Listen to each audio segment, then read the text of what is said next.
para ser considerado como un contrato típico, como una compraventa o una locación. Doctor Méndez, me permite una consulta. Por lo que usted viene hablando y diciendo tan claramente, la evolución de lo que es el Instituto del Arbitraje pareciera que ha ido siendo cada vez más clara en materia, es decir, en esa dualidad de ser o contrato o proceso, y usted tiene varias cosas escritas sobre esto, en base digamos, a la finalidad jurisdiccional que tiene como herramienta para la resolución de conflictos. Pareciera que en definitiva con este proyecto se está haciendo una involución respecto de la independencia de este instituto como hábil para resolver los conflictos.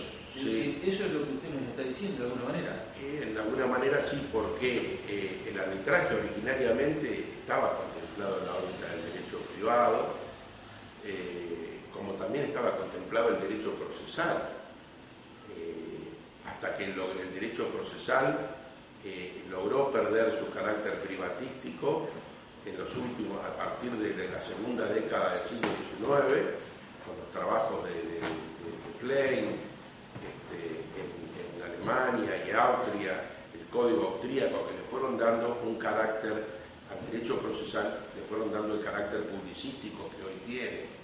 Y al ser el arbitraje un instituto sustancialmente procesal, tuvo también su inclusión, y que se mantiene hasta el día de hoy en todos los códigos, y se lo estudia también las disciplinas procesales y publicísticas, de contemplarse, de volver al sistema arbitral como algo netamente privado, que sería como va a estar contemplado acá en el Código Civil. Parecería que las partes tendrían la absoluta facultad para disponer todo lo que quieran en materia de procedimiento arbitral, de recursos y demás, por encima o prescindiendo de cualquier regulación del Estado o intervención del Estado en materia procesal. Es decir, así como en esas modernas concepciones de la economía de libre mercado de los años de los felices 90, como llama Stiglitz, se pretendió un Estado mínimo, también se pretende, a través de esta visualización del arbitraje, una regulación mínima del Estado, con mínimas normas indisponibles o de orden público, por parte del Estado, para que se llegue a esa decisión judicial. Tema que creemos, a esa decisión judicial, tema que creemos que ha pasado, como dijimos, para el otro lado. Es decir, no cabe duda, y así terminó siendo considerado el arbitraje en los últimos años del siglo XX, del siglo XXI y XX, que el arbitraje tiene un carácter mixto, no cabe duda, nadie puede negar que nace por decisión de la autonomía de la voluntad y que las partes tienen una importante injerencia no solamente en la designación de los árbitros, que como muchas veces se dice también mirándolo de un punto de vista privatístico, son árbitros de parte cuando no lo son. Los árbitros, una vez que sean designados y asumen funciones de tales, deben desempeñar su gestión, sus funciones, con absoluta independencia e imparcialidad. Y ahí está la cosa, ahí está la importancia, y ahí está, diríamos, la pregunta del millón. ¿Cómo puede hacer un árbitro para mantenerse absolutamente independiente e imparcial si se lo considera que es contratado por la parte? Es decir, que debe responder a la parte que lo contrató y que le pagó. Entonces, es conveniente hablar de árbitros propuestos por la parte, pero no de parte. El árbitro no es de nadie. El árbitro, una vez que que asume sus funciones y se constituye, cumple funciones jurisdiccionales de carácter público.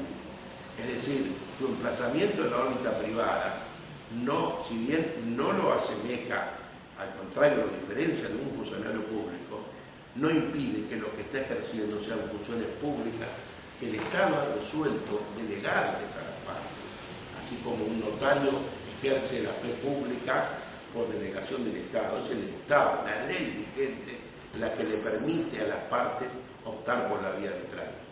No que las partes deciden optar por la vía arbitral con prescindencia de lo dispuesto, no por la ley vigente. Entonces creemos que es necesario en el caso mantener un adecuado equilibrio y no perderlo. Equilibrio. Es decir, aecus igual librium peso, que los dos temas que están comprendidos en el arbitraje, los dos aspectos, el privatístico, el voluntarista, el de la autonomía de la voluntad y el contractual, estén en equilibrio con el jurisdiccional y publicístico, sin prevalencia absoluta de uno sobre otro. Les voy a dar un ejemplo, o dos. España, después de la ley modelo, España tuvo 4 legislaciones en materia de arbitraje. Tenía sus legislaciones privadas, propias, diseminadas en instituciones que vienen desde los primeros orígenes de los cuerpos normativos, la ley de partidas, el fuero juzgo. Estuvo contemplada en forma especial una ley que se llamaba Ley Wasp del año 53 española, que le dio al arbitraje un carácter esencialmente privatístico. Lo llamaba Ley de Arbitraje Privado, que fracasó rotundamente y impidió el desempeño, el florecimiento del arbitraje en España. Después, cuando se sancionó la ley modelo, España se acopló inmediatamente y dictó una ley moderna, que es la ley 88, española 36 del 88, donde receptó todas esas modernas concepciones de la ley modelo y que permitió un florecimiento notorio del arbitraje. Pero cuando esas tendencias privatísticas comenzaron a tallar más en materia de arbitraje, se acordó modificarla, esa ley, hacerle algunas introducciones para darle un tinte más privatístico. Y por ejemplo, se modificaron algunas pautas de ley. Una de ellas era que toda decisión debía ser fundada, lo cual parece por demás razonable. Toda decisión jurisdiccional, todo laudo arbitral, sea de amigables componedores o sea de derecho, está claro que debe ser precedido, como toda decisión jurisdiccional, de un previo fundamento, debe estar fundamentada. Las partes deben saber por qué razones, por qué motivos, sea de equidad o de derecho, pierden o no sus bienes. Bueno, entonces la ley española exigía que debía estar fundada. Pero ¿qué pasa? Como la ley modelo en un articulito dice que el laudo puede o no estar fundado, los españoles entendieron que podían modificar todo su sistema y sus concepciones jurídicas continentales europeas y permitir que los árbitros puedan no fundar el laudo y resolver como querían sin necesidad de dar sus razones. Pero ¿qué pasa? No se dieron cuenta que ese articulito de la ley modelo estaba así redactado, porque como les dije anteriormente, la ley modelo pretendió unificar las concepciones modernas del arbitraje tanto del sistema del common law como del civil law. Y en el sistema del common law es muy común que se faculte, y es admitido que se faculte a los árbitros a no fundar sus decisiones y resolver directamente. Entonces, por eso es que ese articulito de la ley modelo, que no me acuerdo si es el 37, establece que los árbitros podrán o no fundar, obviamente, según que sean de uno u otro sistema, pero no que un árbitro del sistema del civil law pudiera dejar de fundar. En diciembre del 2003, como se modifica la ley española, pusieron que el laudo podrá o no ser fundado. Esto fue motivo de infinidad de reclamos y de recursos y presentaciones, porque violaba el derecho a una decisión jurisdiccional fundada, que también lo tiene la Constitución española en el artículo 117 y lo exigen los convenios internacionales de derechos humanos, que también son aplicables en algunos aspectos del arbitraje, que toda decisión jurisdiccional, sea que emane de las autoridades judiciales, administrativas u otras autoridades, pero siempre que sea un acto jurisdiccional, debe ser fundada. Ergo, en la última modificación legislativa que hizo España en el año 2011, debió volver para atrás, exigiendo de vuelta nuevamente la necesaria fundamentación del laudo. Bueno, en todo este cambio de concepciones, ¿qué pasa con el rol de los abogados? Bueno, no cabe duda que también está vinculado al tema esto.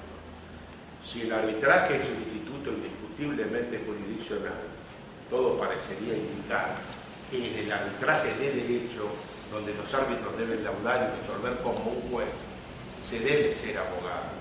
Es decir, ese tercero imparcial que resuelve el conflicto con fundamentos de derecho, en derecho, al igual que un juez, no es razonable que no sea abogado. Si para ser juez hay que ser abogado, se requiere un abogado, pero fundamentalmente no es para ser juez. Para desempeñar y ejercer funciones jurisdiccionales se debe ser abogado. ¿Por qué no cuando esas mismas funciones son desempeñadas en la vida privada? Sucede que nuestros códigos no decían nada al respecto. Y como no dicen nada al respecto, se planteó desde hace mucho tiempo la duda de si los árbitros debían ser o no abogados. Les vuelvo a decir, los códigos no dicen nada, salvo dos códigos que sí se preocuparon por hablar del tema, que eran el Código de Santa Fe, que es el código que no seguía la estructura del Código Procesal de la Nación, que es el que omite toda referencia, y el Código de Santa Fe y el Código de Mendoza, que se separaron de ese criterio y tienen una normativa procesal distinta, establecen que cuando, por ejemplo, en el Código de Santa Fe, y cuando las partes no se pusieran de acuerdo en designar a quién va a ser árbitro, el juez deberá designar a un abogado de la matrícula. Mientras que el Código de Mendoza establece que cuando se trate de un tribunal, si es un tribunal que debe laudar con arreglo a derecho, los árbitros deberán ser abogados. Y también así lo establece el reciente Código Procesal de Río Negro. Saben ustedes, y no quería pasarlo por alto o olvidarme de mencionarlo, que en el año 2006, diciembre del 2006, se aprobó un nuevo Código Procesal para Río Negro. Río Negro resolvió mantener el esquema sustancial del Código Procesal, que era similar al de la Nación, pero actualizarlo y darle unas nuevas vivencias o nuevas normas que recepten esas, mejor dicho, esas vivencias modernas en materia procesal. Y en lo que hace a arbitraje, si bien mantuvo la estructura del mismo libro sexto del Código Procesal, modificó la redacción dándole una moderna redacción, una moderna solución al arbitraje, que lo convierte en el único código, la única legislación argentina actualizada, adaptada en general a la ley modelo. Este código, cuya redacción fue encomendada al doctor Arasi, establece en forma expresa en el artículo 741 que cuando la cuestión litigiosa haya de decidirse con arreglo a derecho, los abogados deberán ser abogados, los árbitros deberán ser abogados en ejercicio. Pues bien, obviamente el proyecto de Código Civil, como parte de la antípoda, es decir, que considera el arbitraje como un instituto meramente privado y dependiente de la autonomía de la voluntad de las partes, son las partes las que tienen que decidir quién será, qué condiciones tendrá la persona que va a resolver el litigio, aunque sea en derecho, y por consiguiente pueden establecer que el arbitraje será en derecho, pero que los árbitros no sean abogados, porque prevalece en ese desbalanceo que yo les hablaba, prevalece la autonomía de la voluntad por encima del carácter funcional de la jurisdicción y del arbitraje. Esto durante el periodo y hasta ahora que se contempla en el Código de la Nación, que no está que en el Código de la Nación y de la provincia y todas las provincias que lo siguen, este oscurantismo en lo que hace a la idoneidad o a la capacidad para ser árbitros de derecho, fue resuelto por la jurisprudencia en algunos fallos, en el sentido de que el arbitraje de derecho debe ser necesariamente manejado por árbitros de legislación. sentencia arbitral de derecho debe emanar de un abogado. La doctrina más calificada de nuestro medio, se la dirá ahora que la vieja doctrina era obviamente anterior a las modernas ideas contractualistas o liberales, pero de la mano nada más y nada menos que, por ejemplo, de Moreno o de Palacio, decían que el código no dice nada porque no debería decirlo, ni tiene por qué decirlo, porque se supone y se da por sobreentendido que quien va a dictar un laudo en derecho y emitir una sentencia de derecho tiene que ser abogado. Razón por la cual entre los riesgos que corre el Instituto del Arbitraje también está el peligro para la abogacía en esta moderna concepción del arbitraje como un contrato, de ser absolutamente desplazada del manejo de la justicia arbitral por decisión de las partes. Doctor Méndez, con todo esto que usted nos está diciendo, ¿qué futuro le ve al arbitraje en nuestro país? No, el arbitraje ya adquirió y ganó un sitial importante en el mundo y en nuestro país. No obstante, tenemos códigos de muy vieja factura. Como esos códigos seguían en general los lineamientos de la legislación española, que siempre fue muy defensora y muy proclive al arbitraje, lograron pervivir. ¿De qué forma? No aplicando los códigos procesales, sino a través del arbitraje institucional.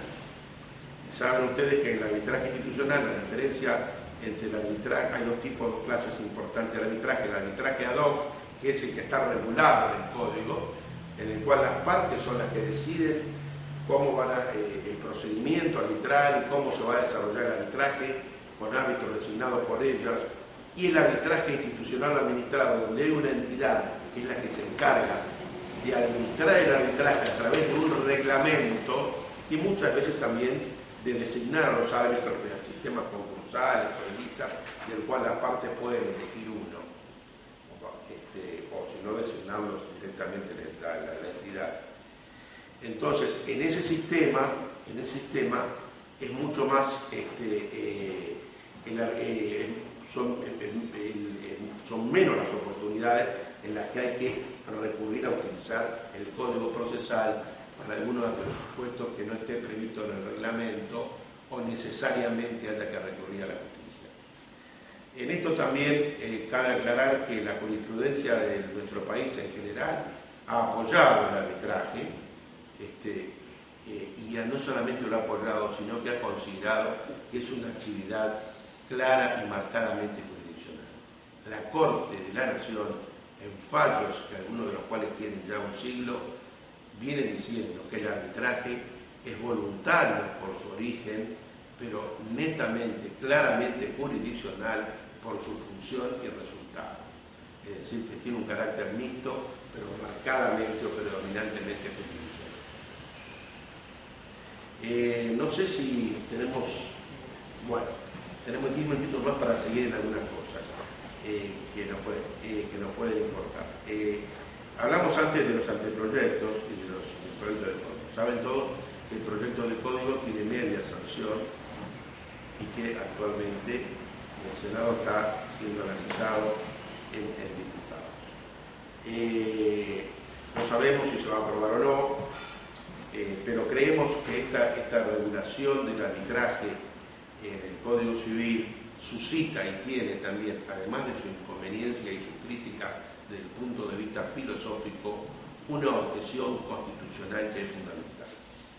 Sabido es que en nuestro país de origen federal, aunque a algunos defensores de este instituto no les guste o pretendan desconocerlo, las provincias conservan todas las facultades relativas a lo que es el manejo y la administración de justicia, entre ellas el dictado de los códigos procesales. Solamente han delegado en forma expresa a la Nación, reservando todas las facultades no previstas, le han delegado el dictado de los códigos de fondo, Código Civil, Código Penal, Código Comercial, pero reservando los sistemas de juzgamiento, la regulación del sistema de juzgamiento. Obviamente, si el arbitraje es un sistema de juzgamiento, como nosotros consideramos, debe estar regulado indefectiblemente por la provincia. Acá pasa a estar regulado por la nación, obviamente porque se lo considera como derivado propio de un contrato y no como un sistema de juzgamiento. Pero aquí que, si bien no todo es gris y no todo es blanco y negro en el derecho, y los grises son muy comunes, la Corte ha venido admitiendo que el Congreso de la Nación legislara en determinados aspectos sobre cuestiones procesales, pero eso lo hizo con determinadas reservas y excepciones, y la Corte, el fallo de toda la vida, ha admitido que por excepción el Congreso Nacional pueda legislar en aspectos procesales cuando ello, diciendo, hace a la esencia o es necesario para la pervivencia, para el funcionamiento del Instituto de Fondos Regulados. Por ejemplo, las locaciones, las pruebas en determinados contratos. Entonces, cuando se considera que eso es necesario para el instituto mismo regulado, la Corte ha admitido que la Nación excepcionalmente regulara determinados aspectos procesales. Pero el arbitraje no es un aspecto procesal. El arbitraje es un proceso, es un sistema de juzgamiento que privado, que aunque privado no deja de ser tal, no es solo un proceso, es un proceso de conocimiento contradictorio en el cual las partes llevan sus pruebas y sus fundamentos ante un tercero que resuelve, que debe respetar las normas del debido proceso y que emite una decisión con carácter de cosa juzgada material. Eso hace que no se lo pueda considerar entonces irregular estrictamente en general en el Código Civil como se pretende. Esto no obsta a que, como algunos países lo tienen resuelto, como es por ejemplo Francia, avientan ustedes que en el caso de Francia es uno de los países más liberales, que tienen las concepciones más abiertas en materia de arbitraje. La jurisprudencia francesa es la más abierta y la más liberal en materia de arbitraje. Pero no obstante eso, en Francia de hoy día, en las últimas modificaciones, el arbitraje está legislado en el Código Civil en 2 articulitos, nada más, en lo que hace al contrato, a la cláusula compromisoria. Es decir, qué cuestiones se pueden someter al arbitraje. Tema que sí es de carácter de fondo, pero todo lo demás relativo a la regulación de ese arbitraje cuando empieza a caminar como un procedimiento, que llega al destino de una sentencia, es típicamente procesal. Y Francia así lo reconoce en forma expresa en el Código Procesal. Bueno, espero que hayan podido resaltar o hayan podido ser de utilidad algunas de las ideas que fuimos esbozando en estas 4 clases. El arbitraje, como decía acá el amigo Lapidara, tiene un presente bueno y un futuro mejor. No obstante las vicisitudes por las que pueda pasar en este momento el arbitraje en nuestro país en lo que hace a la faz normativa, y sin perjuicio de este código que puede ser que se apruebe o no, yo personalmente pienso que hay aspectos que son discutibles, que no van a ser motivo de aprobación tan sencilla por las 2 cámaras, como sería este aspecto del arbitraje, uno de ellos, pero hay otros varios que también son importantes, que están inmersos también dentro de una misma filosofía que nutre este código, de un marcado también individualismo o liberalismo por independencia, prescindiendo de una función un poco más protectora del Estado que tenía el anterior código, el código vigente. Pensamos que la vía va a salir por vía legislativa mediante leyes, leyes dictadas tanto para la nación como para la provincia, que recepten las modernas directivas en materia de arbitraje. Leyes que pueden ser leyes independientes, es decir, fuera del Código Procesal, como muchos países lo tienen, o leyes que puedan estar dentro moderna del Código Procesal, como lo ha hecho Río Negro, y también lo tiene hecho, por ejemplo, Francia e Italia, que contemplan regulado el arbitraje dentro del Código Procesal, pero con modernas directivas y totalmente separado de lo que es la concepción del procedimiento judicial, que transita por otros carriles absolutamente distintos.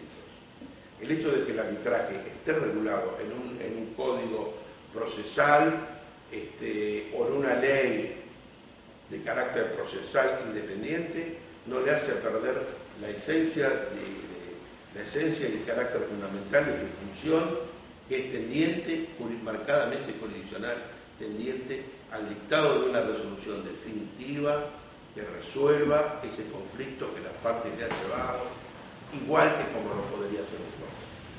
Se achaca al arbitraje de que es una justicia para ricos, y no es así. Podría tener algunas críticas en lo que hace el arbitraje internacional, en los sistemas vigentes que están manejados fundamentalmente o aglutinados en 2 o 3 entidades muy prestigiosas y reconocidas en el mundo, con sede en Londres o en París y otras en Estados Unidos, que canalizan o nuclean a la mayor parte de los arbitrajes comerciales internacionales, en las cuales poder ocurrir allá es muy costoso, porque hace que necesariamente haya que recurrir a árbitros especializados o internacionales que manejan el tema. Pero hay también otros casos de arbitraje, como el arbitraje de consumo, que nos señaló muy bien el doctor Laquidara, que aunque son arbitrajes de pequeñas cuestiones o de pequeña cuantía, hacen también justicia desde ese escalón más bajo de lo que sería la escala axiológica económica.